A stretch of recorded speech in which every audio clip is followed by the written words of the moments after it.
Selamat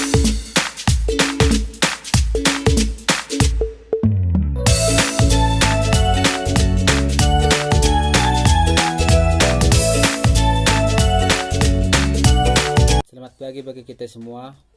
Pertama-tama marilah kita mengucapkan syukur kepada Tuhan atas berkatnya kita dapat berkumpul di tempat ini. Yang saya hormati Bapak Ibu dosen sekaligus penguji dari Pemakalah, yang saya hormati audiens sekaligus penyaksi atau yang menyaksikan acara seminar proposal ini. Sebelum saya memulai acara seminar proposal ini, terlebih dahulu saya memperkenalkan diri. Perkenalkan, nama saya Ivan Indramanto Menggaul.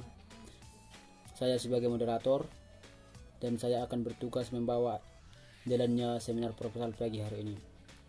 Tak usah berlama-lama lagi, seminar proposal akan kita mulai. Kepada saudari Putriani Angela Panjaitan dengan NIM 4172220011 dengan judul penelitian studi morfometri dan genetik wereng putih Covana spectra di Deli Serdang, segera memulai seminar proposalnya. Waktu dan tempat kami persilahkan. Terima kasih kepada saudara moderator. Di sini saya akan memaparkan proposal penelitian saya dengan judul Studi Morfometri dan Genetik dari Wereng Putih atau Covana spectra di Deli Serdang. Baiklah, langsung saja. Yang pertama itu adalah latar belakang. Apa yang melatar belakangi penelitian saya? Yang melatar belakangi penelitian saya adalah yang pertama adalah produksi padi. Produksi padi di Indonesia dituntut untuk semakin meningkat. Mengapa demikian? Hal tersebut dikarenakan jumlah penduduk di Indonesia juga semakin meningkat, sehingga kebutuhan pangan sangat diperlukan untuk mengimbangi kenaikan dari jumlah penduduk tersebut. Oleh karena hal tersebut, maka perlunya memproduksi hasil tanaman padi di Indonesia yang bermutu baik dan terserang dari gangguan hama.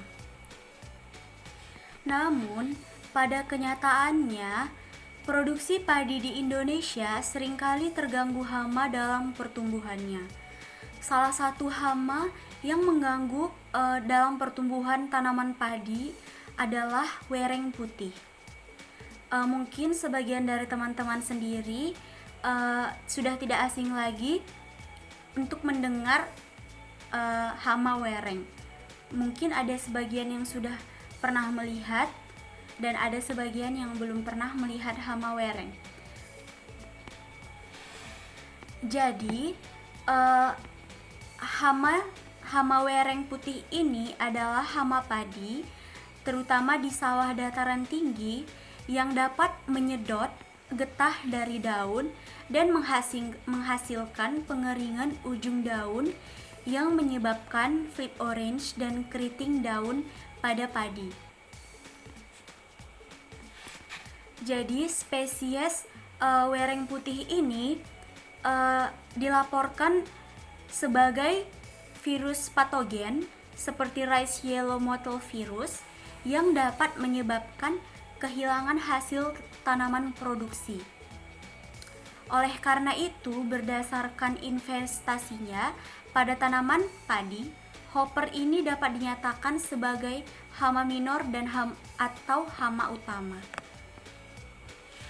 Jadi, pengelolaan efektif wereng putih sebagai hama atau sebagai vektor virus di sawah tergantung pada pemahaman komprehensif bioekologinya. Informasi tentang sifat-sifat biologi eksternal dan morfologi penting untuk diidentifikasi yang agar mendapatkan hasil yang akurat.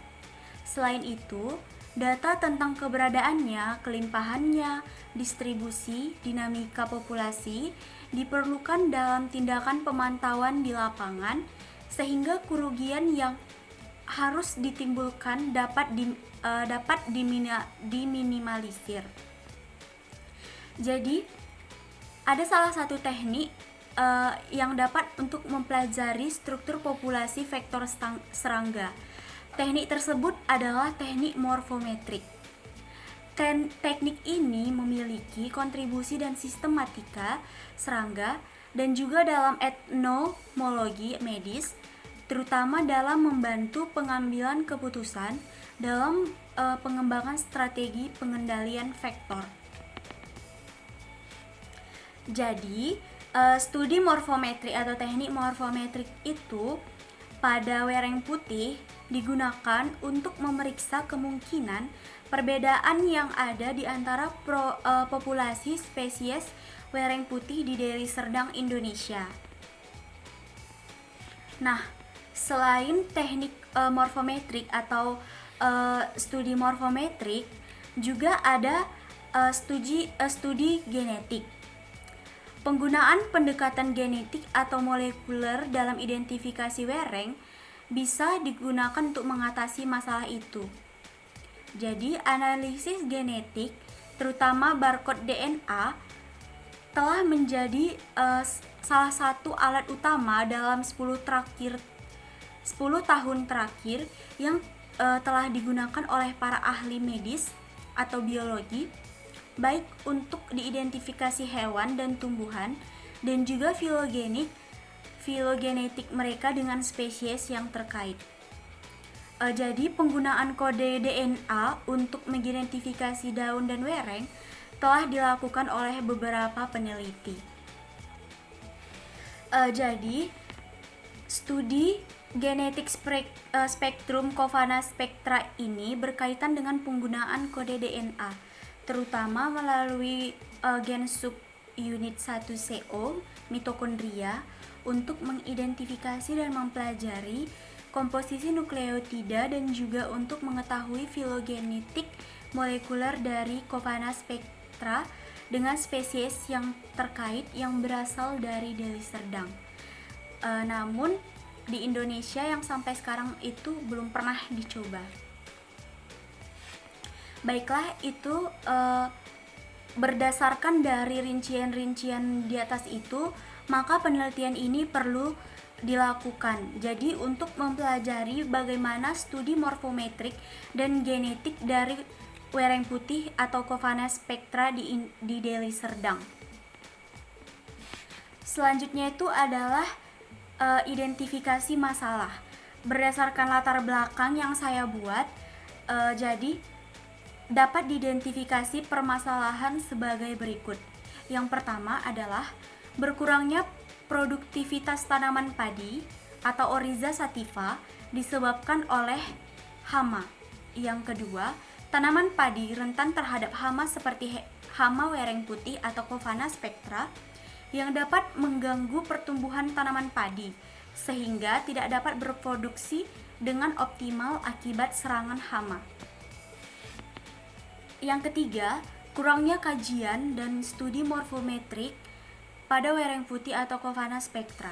Yang keempat, kurangnya identifikasi yang akurat tentang pengelolaan spesies hama yang dapat merusak tanaman padi secara efektif, seperti penggunaan pendekatan molekuler atau genetik, terutama melalui seluruh analisis DNA. Berikutnya itu adalah batasan masalah. Dari permasalahan yang teridentifikasi dalam penelitian saya, maka batasan masalahnya yaitu morfometri dan genetik wereng putih atau Covana Spectra pada ekosistem padi sawah yang berada di Deli Serdang, Provinsi Sumatera Utara, Indonesia. Baiklah, berikutnya itu adalah rumusan masalah.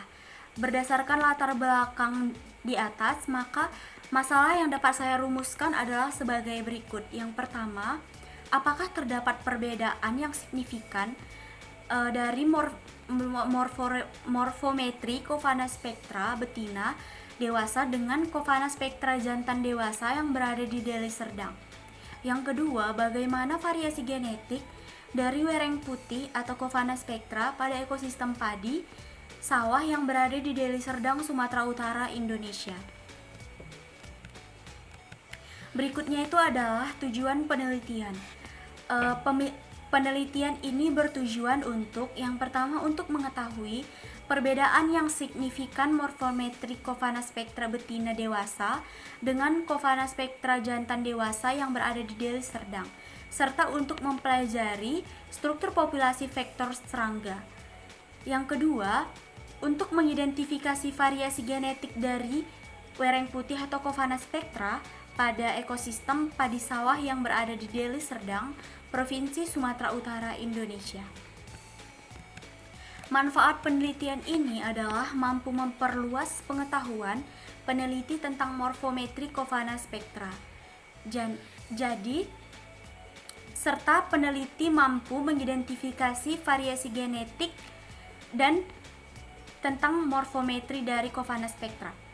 Yang kedua, sebagai bahan informasi atau bahan tambahan bagi peneliti lain untuk melanjutkan penelitian ini. Yang ketiga, menjadi sumber referensi atau informasi penting bagi para petani dan masyarakat tentang studi morfometrik dan genetik dari hama wereng putih. Baiklah, berikutnya adalah tinjauan pustaka. Yang pertama itu hama tanaman padi atau Oryza sativa. Seperti yang dijelaskan di latar belakang tadi, bahwa produksi tanaman padi harus diproduksi semakin meningkat karena agar dapat mengimbangi dengan pertumbuhan jumlah penduduk di Indonesia. Namun pada kenyataannya adalah bahwa adanya gangguan dalam produksi tanaman padi yang dapat mengakibatkan bahwa produksi padi itu menurun dan memiliki kualitas atau mutu yang buruk. Hal tersebut diakibatkan oleh berbagai hama. Salah satu hamanya itu adalah wereng putih atau Covana spectra. Wereng putih atau Covana spectra ini mampu membentuk populasi besar dalam waktu singkat dan dapat merusak tanaman pada fase pertumbuhan. Wereng putih merupakan hama yang dapat merusak batang tanaman padi dengan cara menggerek dan menghisap batang padi yang menyebabkan pembentukan anakan tertunda. Pembentukan butir-butir padi berkurang, tanaman terlihat seperti terbakar dan akhirnya mati karena cairan tanaman itu dihisap oleh wereng ini. Nah, karena meledaknya populasi wereng putih di dalam produksi pertanian, maka kita perlu untuk membuat studi, yaitu studi morfometrik. Studi morfometrik ini telah menjadi salah satu alat utama untuk mempelajari struktur populasi vektor serangga. Teknik ini memiliki kontribusi dalam sistematika serangga dan juga dalam entomologi medis, terutama dalam membantu pengambilan keputusan dalam pengembangan strategi pengendalian vektor. Jadi pengukuran morfometrik ini dilakukan dengan cara mengukur panjang tubuh, lebar tubuh, panjang kepala, lebar kepala, panjang dada, panjang perut, panjang sayap, lebar sayap, dan panjang kaki belakang pada wereng. Selain dari morfometriknya, kita juga harus tahu bagaimana susunan DNA dari wereng itu tersebut. Jadi, DNA barcoding menyatakan bahwa untuk kehidupan hewan dapat didasarkan pada keragaman urutan dalam gen mitokondria, sitokrom C oksidase 1 atau COI.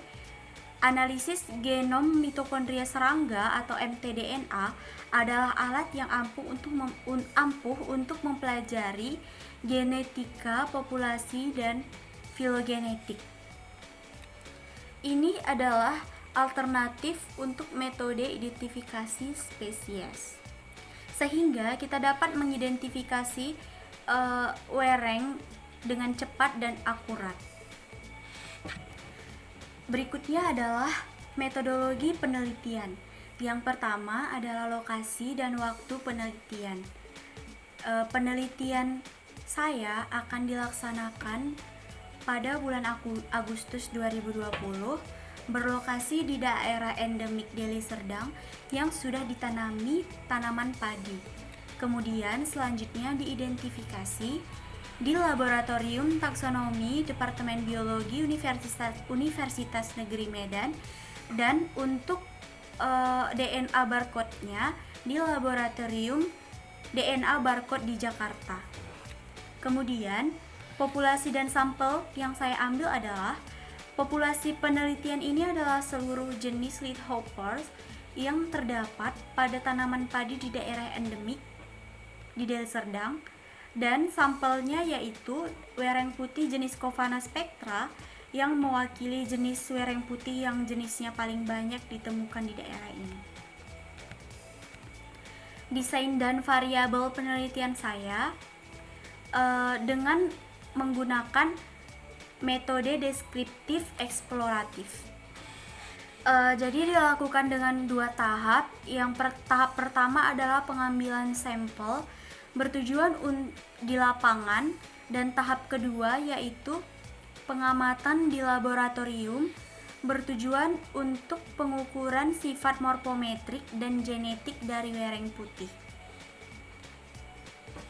Selanjutnya itu adalah instrumen penelitian. Alat yang saya gunakan dalam penelitian saya ini adalah jaring penangkap serangga, stoples, kamera digital, jarum suntik, kapas, alat-alat tulis, label, mikroskop stereobinokular, dan bahan yang saya gunakan adalah alkohol 70%.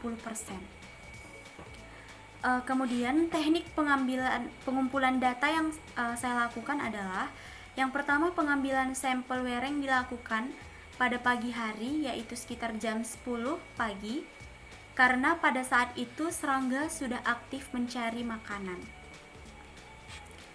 Prosedur yang akan saya lakukan adalah terlebih dahulu mengobservasi dan survei di lapangan guna untuk mengetahui keadaan dan menentukan daerah pengambilan sampel.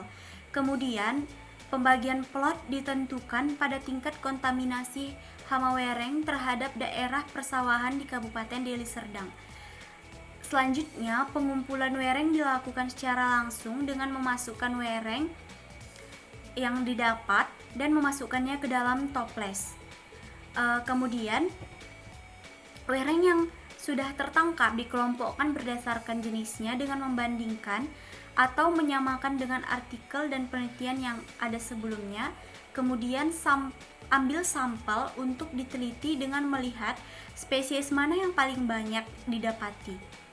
Kemudian sampel difoto dan diawetkan di alkohol, kemudian diberi label dan lakukan studi morfometrik dan genetik.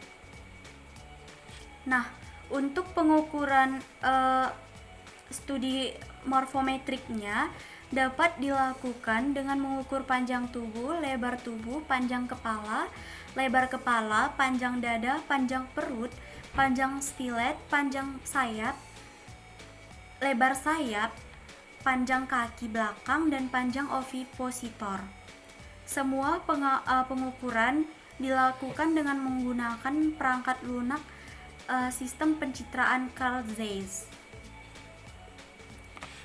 Nah, untuk studi genetiknya sendiri adalah hopper ditangkap dengan dengan menangkap hopper, kemudian diendapkan dalam alkohol 70% dan diberi label, dan diangkut ke laboratorium untuk kurasi dan identifikasi. Identifikasi spesies secara morfologi dilakukan di bawah mikroskop stereobinokular di Laboratorium Taksonomi Departemen Biologi Universitas Negeri Medan.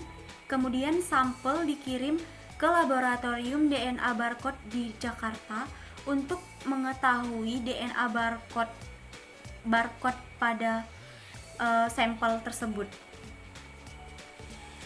Analisis data wereng ini dilakukan dengan mengumpulkan data dengan menggunakan Clustal-W dan diambil konsensus untuk analisis. Kombinasi urutan mtDNA dari data COI dianalisis dengan mengurutkan homologi menggunakan program BLAST yang dapat diakses di situs web National Center of Biotechnology Information atau NSBI. Analisis urutan homologi dilakukan dengan membandingkan urutan COI sampel wereng putih dengan basis. Baiklah, sekian pemaparan saya dari proposal penelitian saya tentang studi morfometrik dan genetik dari wereng putih atau Covana spectra di Deli Serdang. Apabila saya ada salah-salah kata dalam penuturan, saya minta maaf dan saya kembalikan kepada moderator. Terima kasih kepada Saudari Putriani Angela Panjaitan yang telah selesai mempresentasikan hasil proposal penelitiannya. Di sini kita akan melanjutkan sesi tanya jawab untuk proposal penelitian Putriani Angela Panjaitan. Kepada Saudari Feby yang ingin bertanya kepada Saudari Putriani Angela Panjaitan, waktu dan tempat kami persilahkan. Terima kasih kepada moderator. Perkenalkan, saya Feby Anjani Purba ingin bertanya kepada Saudari Putriani Panjaitan. Baik, yang jadi pertanyaan saya ialah apa pentingnya melakukan studi morfometrik dan genetik pada serangga, khususnya wereng putih. Terima kasih. Terima kasih kepada Saudari Feby yang telah memberikan pertanyaan kepada saya. Di sini saya akan mencoba untuk menjawabnya. Jadi, apa pentingnya teknik morfometrik dan genetik untuk serangga khususnya wereng putih adalah pada studi morfometrik adalah menjadi salah satu alat utama untuk mempelajari struktur populasi vektor pada serangga. Selain itu, teknik ini memiliki kontribusi dalam sistematika serangga dan juga dalam etnomologi medis. Singkatnya, dia berfungsi sebagai pengendalian vektor pada serangga. Berikutnya itu adalah studi genetik pada wereng putih. Jadi fungsi dari studi genetik ini adalah untuk mengetahui DNA barcode dari serangga itu sendiri, di mana kita jadi tahu bagaimana keragaman urutan gen di dalam tubuh serangga itu sendiri. Hal tersebut dapat menjadi penanda genetik pada setiap serangga, di mana metode ini dapat menjadi metode yang mudah agar kita dapat mengidentifikasi serangga dengan cara yang mudah. Mungkin itu saja yang bisa saya jawab kepada Saudari Feby. Kurang lebihnya saya ucapkan terima kasih. Terima kasih kepada Saudari Feby Anjani Purba yang telah bersedia bertanya dan telah menerima jawabannya. Kita akhiri seminar proposal hari ini. Kami mengucapkan banyak terima kasih kepada Bapak dan Ibu dosen sekaligus audiens setelah bersedia menyaksikan seminar proposal pagi hari ini. Apabila ada kesalahan dari kami mengucapkan banyak minta maaf yang sedalam-dalamnya, dan semoga Bapak, Ibu dosen dan semua audiens menerima seminar proposal pagi hari ini. Terima kasih.